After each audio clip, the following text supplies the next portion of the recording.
Tokyo?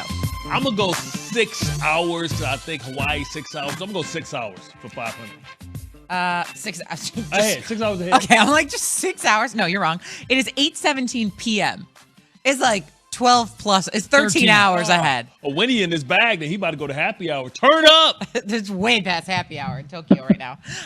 Okay, let's go, though, to Brian Windhorst here on Keyshawn, J. Will, and Zubin, presented by Progressive Insurance. We are going to the Goodyear hotline right now. It's Shea Cornett and Bart Scott filling in for the guys this morning. Good morning to you, Wendy, our ESPN NBA insider. Let's start with Team USA, shall we, since you are there in Tokyo. What stood out to you in the second half, especially of Team USA's win over the Czech Republic on Saturday? That was as good of a half as Team USA has played since the 92 Dream Team.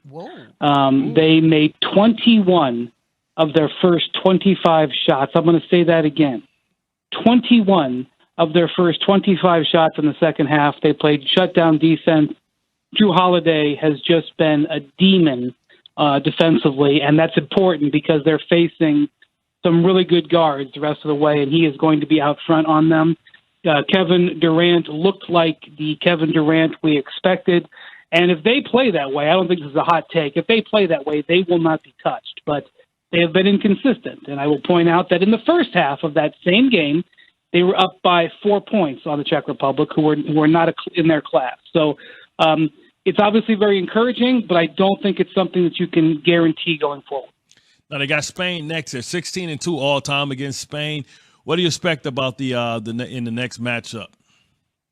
You know, they handled Spain pretty well 2 weeks or 3 weeks ago, I guess it was, in Las Vegas. And that was before they imported the guys from the finals who have been big additions, especially Holiday. Spain needs to be respected and is dangerous. Ricky Rubio has been a really good player, one of the highest scorers so far here in the Olympics. But if the Americans play well, the Spanish just don't have the firepower that they used to. It's an older team.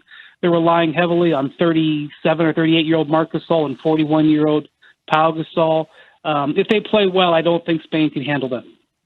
You're listening to Keyshawn, J. Will, and Zubin, presented by Progressive Insurance. Brian Windhorst is joining us from Japan, and his Summer Games news and notes is brought to you by California Almonds, representing your country or representing your trivia team. Almonds are natural fuel for the best you. California Almonds, own your everyday, every day. Okay, Wendy, let's go to what's going on here in the U.S. NBA free agency. It starts today, and all signs are pointing to the Heat perhaps bringing in Kyle Lowry. What is the latest that you know of what's going on in Miami? Free agency is about half over. In fact, a lot of deals are basically in place. So we're going to see a lot of action after 6 o'clock. And it looks like Kyle Lowry, he had a choice, really three choices between Dallas, New Orleans, and Miami. And it appears that he has chosen Miami and that they've put a deal together to sign and trade him from Toronto, which bails Toronto out of the bizarre decision not to trade him last spring.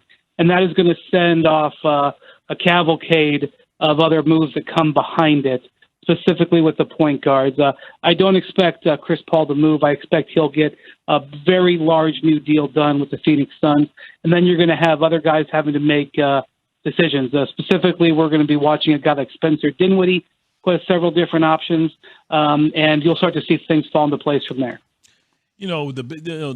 I guess the biggest mystery of all of free agency is when or where does Ben Simmons get traded? What are you hearing about that? As far as I know, they're not close to anything. And the type of conversations that they've had have left teams walking away thinking they don't really want to trade Ben Simmons now. They are asking for essentially the same type of package that the Brooklyn Nets got for James Harden back in the winter. And Ben Simmons' value just isn't there right now. So Daryl Morey is very calculated. I question the way he's going about this because he's basically telling one of his best players, we don't want you. But he doesn't seem to care about that. He must be waiting for something. There must be a series of events or a player that comes available that he's waiting for. We could speculate on that, but he is not acting like somebody who's seriously interested in trading Ben Simmons, and I do not think that it will happen in the short-term future. He's looking for the same thing they got for James Harden. Is he kidding? With Ben Simmons? We're talking to Brian Windhorst right now, who's in Tokyo for us, our ESPN NBA insider here on KJZ this morning. Okay, let's touch on Kawhi Leonard. He declined his contract, but so now what do you expect to happen with Kawhi Leonard? Well, it's very strange the way Kawhi operates. I really can't figure him out, and he does a very good job of keeping cards close to the vest, so I can't really tell you what I think he's going to do. I mean, there's an expectation within the league that he's going to resign, but I'm not going there yet. What I think is strange is him opting out of his contract is not really the best financial decision he could make. If he was 100% going to stay with the Clippers, he would stay into his contract and extend off of that. That financially would be the best decision. Also, if he had done that, he would have enabled the Clippers to apply for a disabled player exception, which would have given them a $10 million one-time exception they could use to sign a player in free agency that could add to that. By him opting out, they lose that.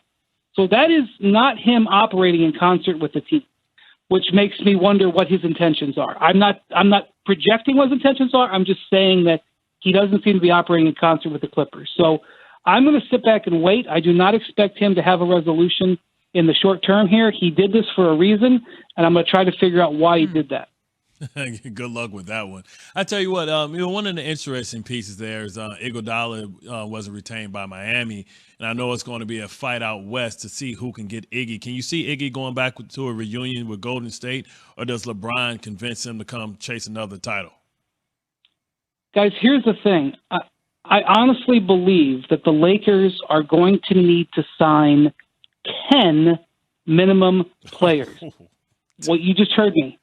10 minimum players. That means that they are going to have to look for guys to take discounts and fill different roles all across the board. So any player that you have that you think that they could get on the minimum, whether it's a guy like Carmelo Anthony, all the way down to a low-level shooter who just got released yesterday, a guy named Matt Thomas, they're going to be in the game for all guys who they may be able to get for that price, because they are not going to be able to outbid anybody. So absolutely they're going to go after Andre Iguodala. What role he may fill, whether his comfort is, I mean, that's a different question. But the Lakers can't, with where they are, they've got $123 million committed to 4 players. And I do assume that they will re-sign 1 or 2 of their free agents. I don't feel so good about Alex Caruso. I think there's a decent chance Alex Caruso is going to be elsewhere. I do feel good about Taylor Horton-Tucker, but they're going to have to just really work those veterans, and Iguodala is on that list for sure. Explain this to me, Wendy, because I'm not familiar with a lot of the nuance as far as contracts with basketball like I am with football.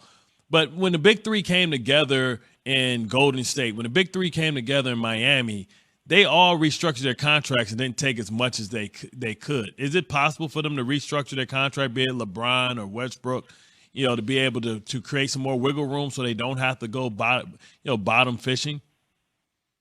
It is not. No, their contracts are locked in, and between the three of them, they will make $120 million this year, which is the highest 3-team players in the history of the game. And the salary cap, which obviously is a soft cap, it can be exceeded. Almost everybody exceeds it. The salary cap is $113 million. So in just those 3 players, they can't even fill out. If they had a hard salary cap, they couldn't even fill out a starting 5. So, but that said, there are going to be players who are going to want to come to the league. So I do believe that they're going to still build a very strong team. They're just going to have to really work to put those guys together, just because they don't even have a full starting 5 right now. Wow. Interesting stuff. All right, Wendy from Tokyo, thank you so much. I know it is late there. Hopefully you can go get some rest, buddy. We'll talk to you soon. Go get a sake bomb, man. Thanks for the latest on Team USA and also on free agency. We'll see you later. Free agency starts at 5 a.m. I'll be ready. All right. 5 a.m. I'm like so confused the time zone he's in.